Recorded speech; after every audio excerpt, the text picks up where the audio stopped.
Okay, welcome to another podcast. This is just me answering some questions that I got, and I'm just asked that. So we'll keep up play again. Yeah, that obvious from Saturday match. People blame Kepa, and you can't blame Kepa. Like Chelsea defense is a line of idiots, a line of idiots, and we're not gonna debate the fact that man like Zuma, man like was their place in top of Christensen. Well, I don't really have nothing against Christensen, but Rodiga, them two better there. Zuma and Rodiga. Two of them, you know, organized. Them not showing a level of sportsmanship, so it's difficult to keep up. It's a difficult for Mendy too. But unless Mendy sweep, him not go him not go cover much ground and the same thing will happen to him because if you look on the goals they scored between against Chelsea Saturday, it was just a matter of poor defending, absolutely poor defending. And even the goal, what the youth name, where Walcott assist, when him head the ball in the goal, him should have get cover. The player who scored the goal, I don't remember when name is a Burgard, I don't remember him name, but I'm not even sure if I say him pronounced. But the way the defense line set up there, too much space and too far across the ball go to Kepa, how far across the ball go. Kepa couldn't save that. Kepa they already stand up and aside of the goal, stand up on the um left side. So it is difficult to save, difficult for any keeper. It's just a matter of the coach need to realize the problem. The problem is the defense. You have to change all the players. I personally don't understand personally do understand. Well, it's not my club, so it's not for me to understand because it is just a poor, it is just poor defending, and the coach needs to understand that you need to change all the players because you get SAR, you get loan out SAR. It makes no sense. You get in a young player, you loan him out. You're supposed to play to understand the club. If you want to instill a philosophy from the club, you have to change this. And you can't have the same set of defenders where I do the same set of foolishness. So that is just my 2 cents on that. Is Bruno Fernandes actually a good player? Um,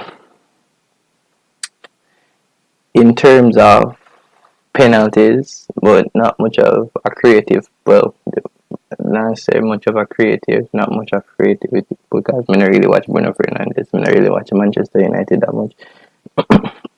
But people feel to understand the Premier League is not like any other league. No matter the league you know, and you're coming at the Premier League, you're gonna struggle.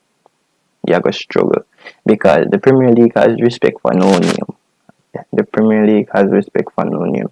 No matter your name, unless you can back your name with all of the fame your name bring, you're not gonna do much.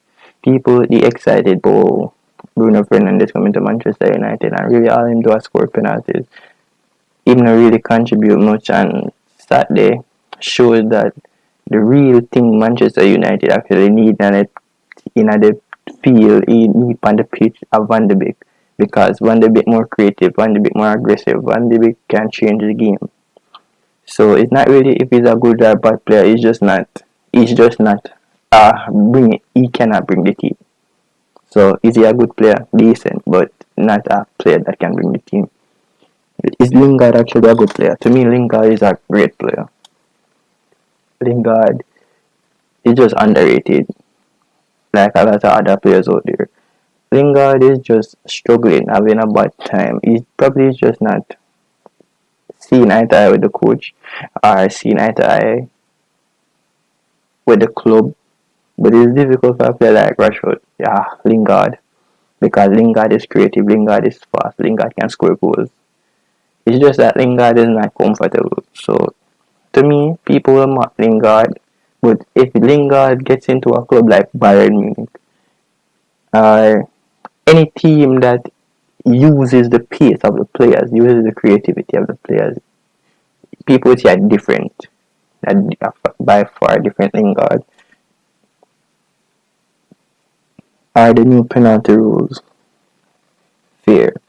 Honestly, I've been watching the Premier League for the start of the season up to now, and I've seen some ridiculous penalties, ridiculous penalty in ridiculous times, and I just don't think the setup of of how penalties are given is just not um it's not fair, because Arsenal was playing Manchester City on Saturday, and we were supposed to be awarded a penalty at the end of the first half, but the first half ended, the whistle was blown, and we didn't get a penalty.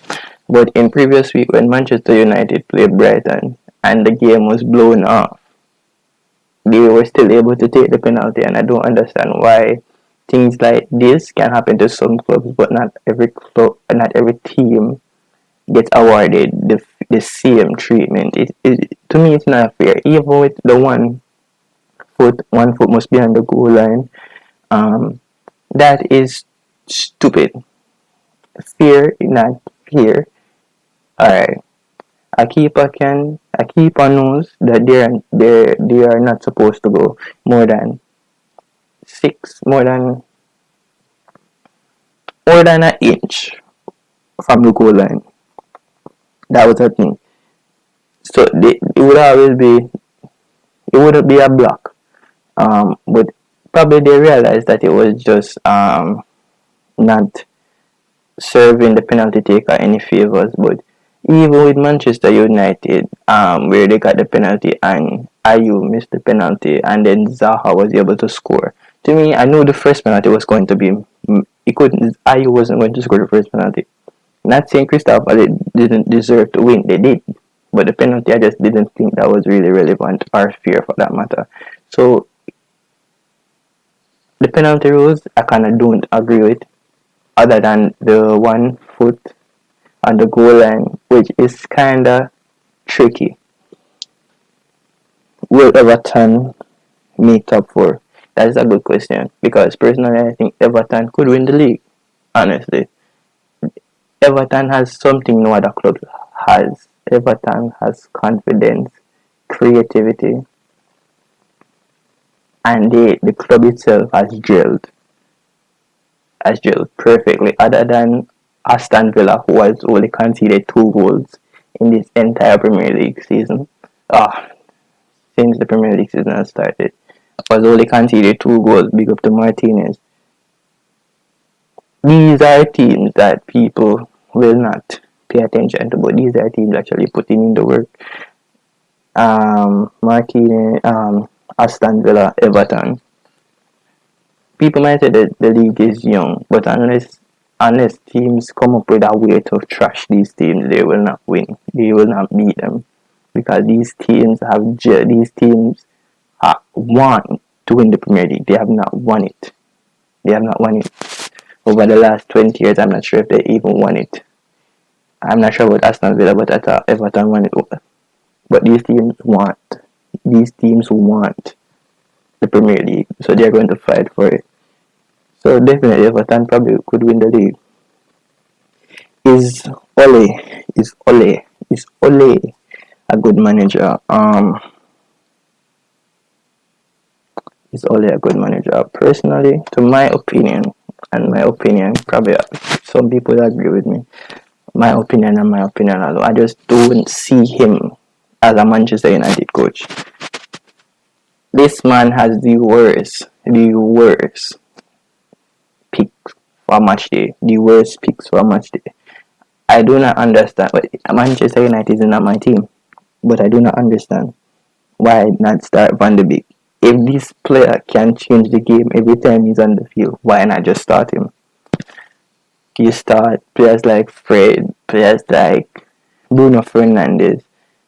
I do not see it. Manchester United has some of the quickest wingers and forward in the entire Premier League, which gets no service, barely gets any service whatsoever.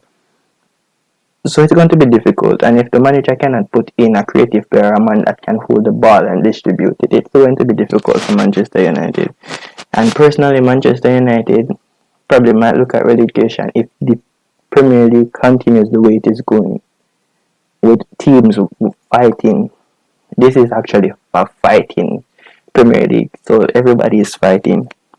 Some clubs not fighting as hard as others, but fighting regardless. Will Chelsea gel to make top four?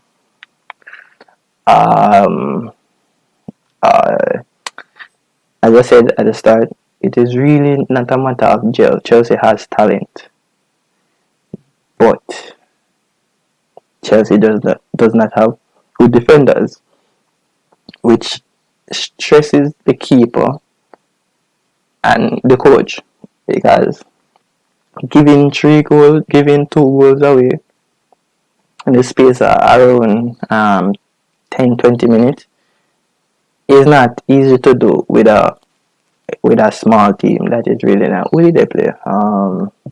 Chelsea played. Who did Chelsea play? I'm not sure who Chelsea played. Let me check. But the space of time that Chelsea gave away the goals, that was just critical in them not collecting on 3 points. And it's really just based off of bad defending, absolutely terrible defending. Zuma, poor pass, poor positioning. It is really just the team, defensive, poor performance. Southampton, yes, poor. Um, well, Arsenal new signings and Arteta's tactics make. Honestly, this is just my honest opinion. I just do not think I I am an Arsenal fan, and it is very difficult to watch Arsenal. I am not going to lie; it is very difficult. Seeing the team perform over the last months or so, ever since the last to Olympiacos in the Europa League, it has been very difficult to watch Arsenal because when Ozil is playing, Arsenal didn't have any strong defensive players, any dominating players, any dictative players on the pitch. That was Arsenal's problem. The failure to dictate the game. No, Arsenal has signed Partey, Gabriel, and that Walad Willian. Uh, take Willian out of this because Willian really not contribute none to the team. But having such dominating players and not playing them with the right players is going to be crucial. No matter the tactics. Tactics is one thing.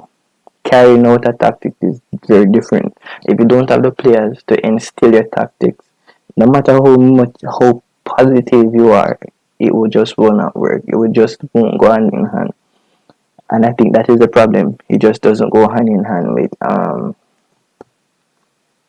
with the players he's playing with. At, at the first, some Arsenal fans says he just doesn't have the players. Arsenal has the most, without a doubt, the most creative player in the world known. So to not play Ozil with the likes of Partey and Gabriel, the team is actually going to struggle because when Ozil could have left a couple seasons ago, he didn't because if he left, Arsenal would have come. Arsenal has no level of creativity, and Ozil really put the ball in position where players can make something out of it. And honestly, I don't see Arsenal coming in the top four. That is just my harsh opinion. Because not saying that Ozil brings the team, but every team needs creativity. Like Van de Beek in Manchester, every time he plays, the team does something good. Arsenal, Ozil for the past 4 seasons has been the pillar of Arsenal being able to challenge because that was the creativity. Even Aubameyang's goal, not to take away from Aubameyang's talent, but Aubameyang is not a creative player. Aubameyang is a finisher, and if you don't have creativity, there will be nothing to finish.